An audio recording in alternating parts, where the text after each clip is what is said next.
সারা পৃথিবীর বিভিন্ন দেশে নভেম্বর বিপ্লব সম্পর্কে আলোচনা হচ্ছে, চর্চা হচ্ছে। দুনিয়া কাঁপানো 10 দিন আমাদেরকে স্মরণ করিয়ে দেয় শ্রমজীবী খেটে খাওয়া অংশের মানুষের মুক্তির যে লড়াই, সেই লড়াইয়ের যে ইতিহাস, সেই ইতিহাস জানার জন্য কেবলমাত্র আমরা স্মরণ করি না, সেই ঘটনা থেকে যে শিক্ষণীয় বিষয়গুলো আছে যা আগামী দিনে সমাজকে এগিয়ে নিয়ে যেতে আমাদের সাহায্য করে, সময় উপযোগী সেগুলোকে বিশ্লেষণ করা, বিশ্লেষণ করে সমাজকে এগিয়ে নিয়ে যাওয়ার জন্য সংগ্রাম গড়ে তোলা, পরিস্থিতি অনুযায়ী সংগ্রাম সময় উপযোগী করে তোলা, নানান অভিজ্ঞতার জন্যে আমাদের এই ঘটনাগুলোকে স্মরণ করতে হয়। আজকের আমরা নভেম্বর বিপ্লব নিয়ে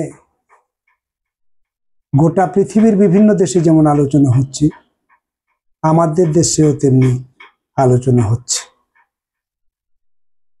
1917 সালের 7ই নভেম্বর থেকে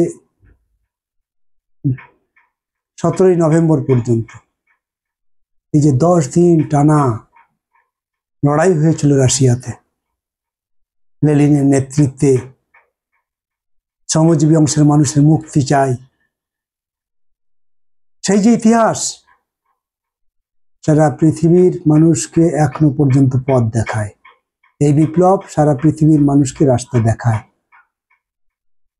আমরা আমাদের ভারতবর্ষ এই বিপ্লবের পরে 1920 সালে তাসখণ্ডে আমাদের কমিউনিস্ট পার্টি গড়ে উঠেছে। কমিউনিস্ট পার্টি গড়ে ওঠার পর থেকে ভারতবর্ষে আমরা সেই পথে এগোচ্ছি।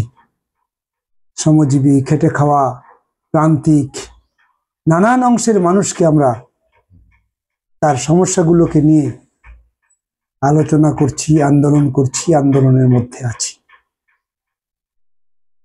কেউ কেউ মনে করে যে রাশিয়ায় যে বিপ্লব হয়েছিল, চীনে যে বিপ্লব হয়েছিল, আমাদের ভারতবর্ষ এরকম চীনের বিপ্লবকে কেউ কেউ মডেল করতে চেয়েছে। আসলে বিপ্লব কখনো মডেল হয় না।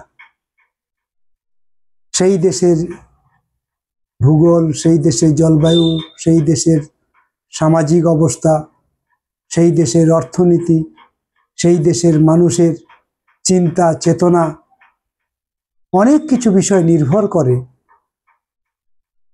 সেখানকার আন্দোলন সংগ্রাম গড়ে তুলতে। তার উপরে বিপ্লব নির্ভর হয়। স্বাভাবিকভাবে বিপ্লব কোনো দেশের আন্দোলন মডেল হতে পারে না। আমাদের ভারতবর্ষে আপনারা দেখেছেন অনেকেই, ভারতবর্ষে কমিউনিস্ট পার্টি তৈরি হওয়ার পর তাদের উপরে যে আক্রমণ, দিনের পর দিন ধারাবাহিকভাবে বছরের পর বছর পার্টিকে নিষেধাজ্ঞা করা, নানান রকমভাবে আক্রমণ নেমেছে।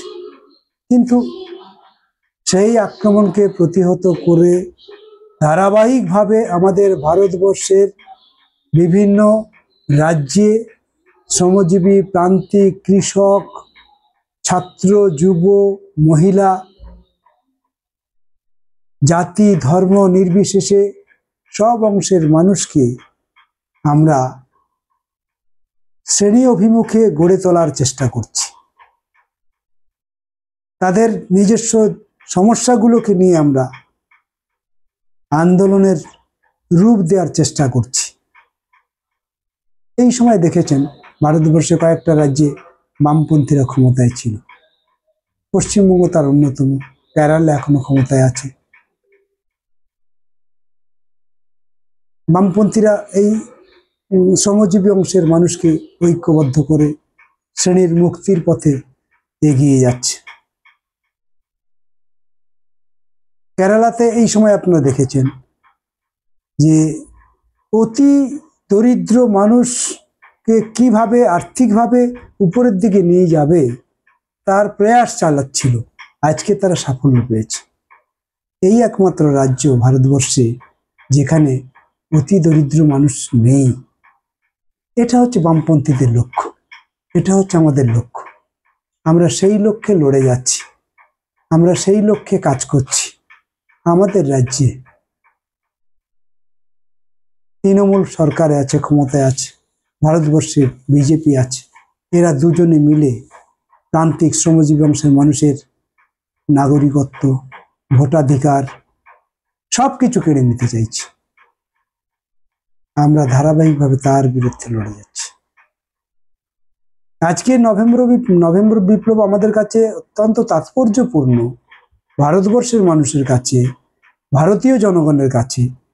কারণ ভারতবর্ষে আজকে যারা সরকারে আছে তারা স্বাধীনতা আন্দোলনে বরাবরই তারা বিরোধিতা করে এসেছিল, তারাই আজকের ক্ষমতায় আছে। তারাই পশ্চিমবঙ্গে একটা শক্তি নিজেদের মতন করে তৈরি করে বামপন্থা শক্তি পশ্চিমবঙ্গের জনগণের উপরে আক্রমণ, পশ্চিমবঙ্গের খেটে খাওয়া অংশের উপর মানুষের উপরে আক্রমণ ধারাবাহিকভাবে চালিয়ে যাচ্ছে। এর মাঝখানে এত অত্যাচার, এত আক্রমণ, তার মাঝখানে বামপন্থীরা তাদের অভীষ্ট লক্ষ্য থেকে কিন্তু এক বিন্দু এদিক ওদিক হয়নি।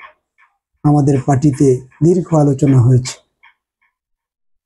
আলোচনায় আমরা ঠিক করলাম যে ভারতবর্ষের জনগণের জন্য, শ্রমজীবী মানুষের জন্য একটা ব্যবস্থা